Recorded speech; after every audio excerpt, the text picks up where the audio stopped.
था। राकेश सर, देखिए ये जो है ये एक ये सुनिएगा, जो निर्लजता की बात हो रही है, ये देखिए वो जो एनटीए के जो जैसा डीजी हमने है प्रेस अभिषेक। रिलीज में आज सुबह बताया कि 7 मई को हमें एक सूचना प्राप्त हुई थी एक विसल ब्लोअर के द्वारा 7 मई की रात को कि एग्ज़ाम कंडक्ट होने के बाद एक कि उन्हें विसल ब्लोअर ने ये लिखा था कि उन्हें एग्ज़ाम कंडक्ट होने के पहले एक व्हाट्सएप मिला था जिसमें कि कुछ प्रश्न थे जो कि एग्ज़ाम से मैच कर रहे थे। हमारा परीक्षा नीट की परीक्षा 3 मई को संपन्न हुई थी, पूरे सुचारू रूप से संपन्न हुई थी। हमने सभी लोगों को एश्योर किया था, स्टूडेंट्स को, पेरेंट्स को, सारे स्टेक होल्डर्स को, कि इस बार नीट की परीक्षा बगैर किसी एरर के, बगैर किसी जीरो टॉलरेंस के साथ कराई जाएगी। और हमने परीक्षा के पहले जितने इनपुट्स आए थे उसकी सबकी जांच कराई थी, उनके ऊपर कार्रवाई करी थी। बहुत सारे फेक लोग पेपर बेचने की कोशिश कर रहे थे, 120 टेलीग्राम के चैनल ब्लॉक किए गए थे। 3 तारीख को जो परीक्षा हुई बिल्कुल सुचारू तरीके से हुई। 5432 सेंटर्स भारत में, 14 सेंटर भारत के बाहर। सारी परीक्षा खत्म हो गई। उसके बाद सारे OMR sheets, unused question papers, सब कुछ हमारे पास प्राप्त हो चुके हैं बाहर, और इवैल्यूएशन की प्रक्रिया जारी थी। परंतु हमारा एश्योरेंस था कि हम एग्जाम के बाद भी हर इनपुट को उसी गंभीरता से लेंगे जैसे एग्जाम के पहले ले रहे थे। 7 की रात को जब ये मैसेज आया कि एक व्हाट्सएप मैसेज पे कुछ PDF फ्लोट कर रहे थे जिसमें कुछ प्रश्न मिल रहे थे, तो हमारा काम 2 था। पहले तो ये वेरीफाई करें कि क्या वह जो एलिगेशन है कि उसमें जो प्रश्न है क्या वह हमारे प्रश्न पत्र से मैच करते हैं, और नंबर 2, क्या वह PDF किसी भी तरह से 3 मई के पहले, एग्जाम के पहले उपलब्ध था किसी भी व्यक्ति को। तो जब हमने उसकी जांच कराई लॉ एनफोर्समेंट एजेंसीज से, तब ये पाया गया कि कुछ प्रश्न उसमें से मैच कर रहे थे जो हमारे प्रश्न पत्र थे। और जो पुलिस का इन्वेस्टिगेशन था उसमें भी यह प्राप्त हुआ कि 2 तारीख को और 1 तारीख को कुछ लोगों के फोन पे वो PDF मौजूद था। जब इसकी पुष्टि हुई तो हमने ये समझा कि अगर इस तरह का एक भी वायलेशन होता है तो वह हमारी जीरो टॉलरेंस पॉलिसी के खिलाफ है, और जो तमाम 22,69,000 बच्चे परीक्षा की अपनी मेहनत से तैयारी कर रहे हैं उनके भविष्य को इम्पैक्ट करेगा। अगर कोई इस तरह से चोरी करके परीक्षा देगा तो वह उनके लिए फेयर नहीं है जो अपने मेहनत से पढ़ाई कर रहे हैं। तो उनके हित में ध्यान रखते हुए हमने यह एक कड़ा निर्णय लिया कि हम यह संदेश दे सकें हर उस क्रिमिनल को, हर उस स्कैमस्टर्स को, हर उस फ्रॉडिये को, कि अगर आप इस तरह के काम करेंगे तो उसको NTA सरकार बर्दाश्त नहीं करेगी। हमने इस मैटर को CBI को इंक्वायरी को दिया है, और हम इस तरह के जितने लोग खुराफात किए हैं उनको पकड़ेंगे, उनको जेल भेजेंगे, ताकि बच्चों का भविष्य किसी भी प्रकार से एडवर्सली प्रभावित न हो। इसके साथ ही हमने यह भी कहा कि बच्चों के लिए हम दोबारा परीक्षा कराएंगे जो कि एकदम फेयर तरीके से होगी, जिसमें किसी भी तरह की अनियमितता नहीं होगी। तीसरा, हमने NTA के ऊपर जिम्मेदारी लेते हुए यह भी निर्णय लिया कि हम जो अगली परीक्षा दोबारा कराएंगे उसके लिए कोई एडिशनल फीस नहीं चार्ज करेंगे, और न ही सिर्फ वह, क्योंकि बच्चों को दोबारा आना पड़ रहा है परीक्षा देने के लिए, हमने जो पहली बार जो परीक्षा कराई थी उसके लिए जो फीस ली थी उसको भी हम रिफंड करेंगे, ताकि NTA अपनी जिम्मेदारी को समझे। और हमने सारी जो इन्फॉर्मेशन है वह CBI को उपलब्ध करा रहे हैं, ताकि CBI जो भी व्यक्ति हो उसको ढूंढे, उसको जेल भेजे, उसको उसकी सजा दिलाए, जिससे कि इस तरह की जो एग्जामिनेशन की प्रक्रिया में समय समय पर इस तरह की रिपोर्ट आती रहती है, इसका एक बार में खत्म किया जा सके। तो इसलिए इतना बड़ा निर्णय सरकार ने, NTA ने आज सुबह लिया है। राकेश सर, सुन लिया आपने। देखिए बड़ा दिलचस्प है इसमें, बड़ा देखिए शर्म नहीं आती हम जब कहते हैं कि शर्मसार करते हैं ये लोग। 600 जो उसमें नंबर के सवाल सारे के सारे मिले हैं, 600 प्रश्न मिले हैं अलग अलग, उसमें सारा कुछ है। चलता कहां से? नासिक से निकलता है, हरियाणा जाता है, हरियाणा के बाद वो देश भर में वितरित होता है। महाराष्ट्र में आपकी सरकार, हरियाणा में आपकी सरकार, बाकी और फिर आपका इंटेलिजेंस क्या कर रहा है? सिस्टम ये इतना फुल प्रूफ सारा कुछ, और फिर ये, और फिर आप एहसान कि हम आपसे फीस नहीं लेंगे। अरे उन बच्चों की मानसिक स्थिति, उनके परिजनों की स्थिति, कहां जो बच्चा एक बार अच्छा कर चुका है फिर उसको उसी में जाना है, 2-2 साल तैयारी करता है, 200 उसका मिनट का पर्चा होता है, कितना कितनी यंत्रणा है और कोई जिम्मेदारी नहीं। प्रधानमंत्री जी मौन है, अभी वो अपीलें कर रहे थे 2 दिन, अब अपील भी नहीं है, दलील भी नहीं है, कुछ भी नहीं है। आपने देखा धर्मेंद्र प्रधान को भागते हुए। ये शर्म कि किसको कैसे, मतलब क्या करे, क्या करे देश। राकेश जी। धन्यवाद संजीव जी। मैं तो जब से खबर देखी है, सुनी है, तब से मैं उतना ही परेशान हूँ जितना कि अभी डॉक्टर सिन्हा साहब।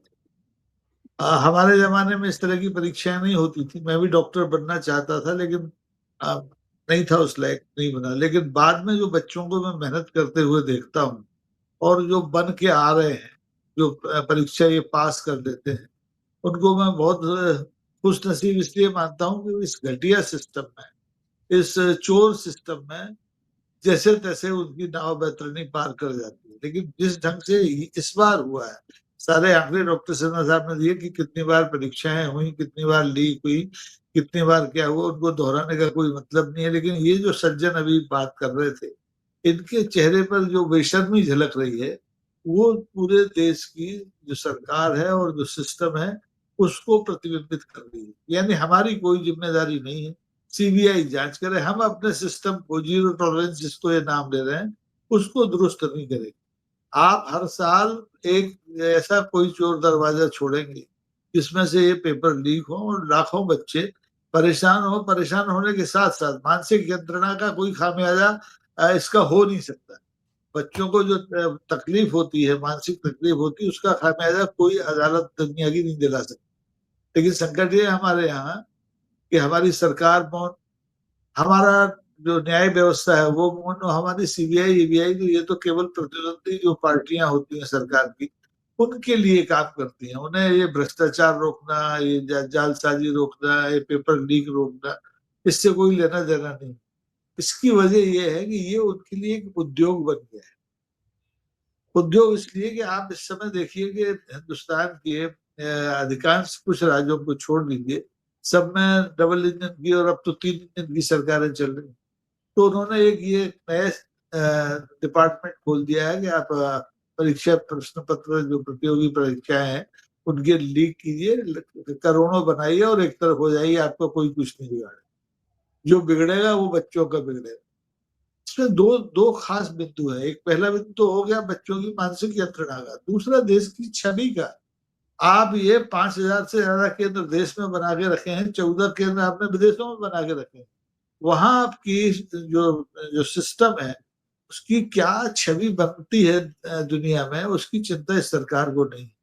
और जिस ढंग से अभी जो हमारे धर्मेंद्र प्रधान साहब मुंह छुपा के भागते हैं प्रेस से, उससे जाहिर है कि ये जाहिल लोगों की सरकार है। इन्हें शिक्षा व्यवस्था की सुचिता से कोई लेना देना नहीं।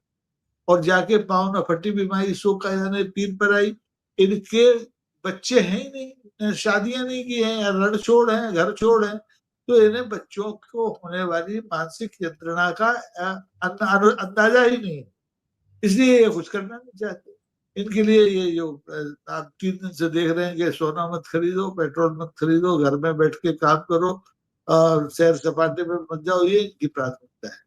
बच्चों का भविष्य सुनिश्चित करना, उन्हें गारंटी देना कि उन्हें एक ऐसा फुल प्रूफ सिस्टम हम दे रहे हैं जिसमें होगी ही नहीं कोई इस तरह की कोई लीकेज, वो उस तरफ उनकी ध्यान नहीं। ये केवल मामला राष्ट्रीय स्तर की परीक्षाओं का नहीं है, ये मामला अब हर प्रदेश की प्रतियोगी परीक्षाओं से जुड़ा हुआ है।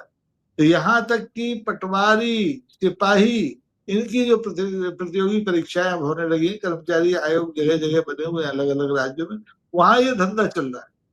मध्य प्रदेश तो इस तरह के धंधे का एक तरह से कह रहे हैं कि नर्सरी बना हुआ है। आपने देखा हमारे यहाँ क्या क्या हो चुका है जी पिछले जी वर्षों जी में। जी। और आज व्यापा में आज तक असल दोषी नहीं है, कोई नहीं पकड़ा गया, सब कुछ हो मैं गया, वही वही जिक्र बिल्कुल कर लोग रहा था। जेल में। तो अब देश में जिस ढंग से लगातार ये घटनाएं हो रही हैं, उससे तो ये होगा कि लोग, इस देश की जो मेधा है वो इस देश में ठहरना नहीं चाहेगी।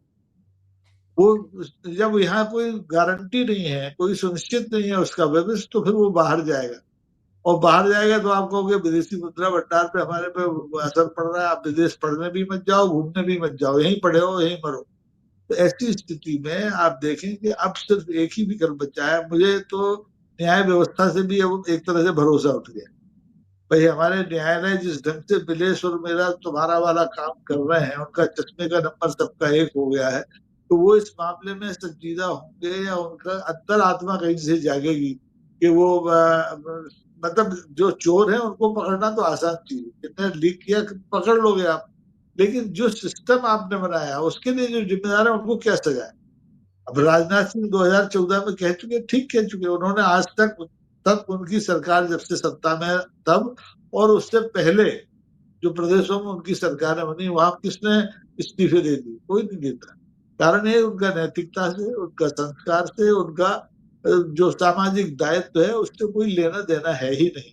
तो अब इस मुद्दे को लेकर के जो पढ़ने लिखने वाले बच्चे हैं, जो पूरे साल 2 साल मेहनत करते हैं, परिवार का अब एक तरह से उत्तरदायित्व बन जाता है उनका, लोन ले लेके लोग पढ़ा रहे हैं कोचिंग सेंटर्स में, पहले तो कोचिंग वोचिंग होता नहीं था, अब तो कोचिंग भी एक उद्योग है। तो उस सब मानसिक दबाव से अपने आप को कैसे निकालेंगे, ये बड़ा समस्या है, सबसे बड़ा सवाल है। सरकार कुछ कर नहीं रही है, न्यायपालिका कुछ कर नहीं रही है, विपक्षी दलों ने ट्वीट कर दिया, उसका काम खत्म हो गया।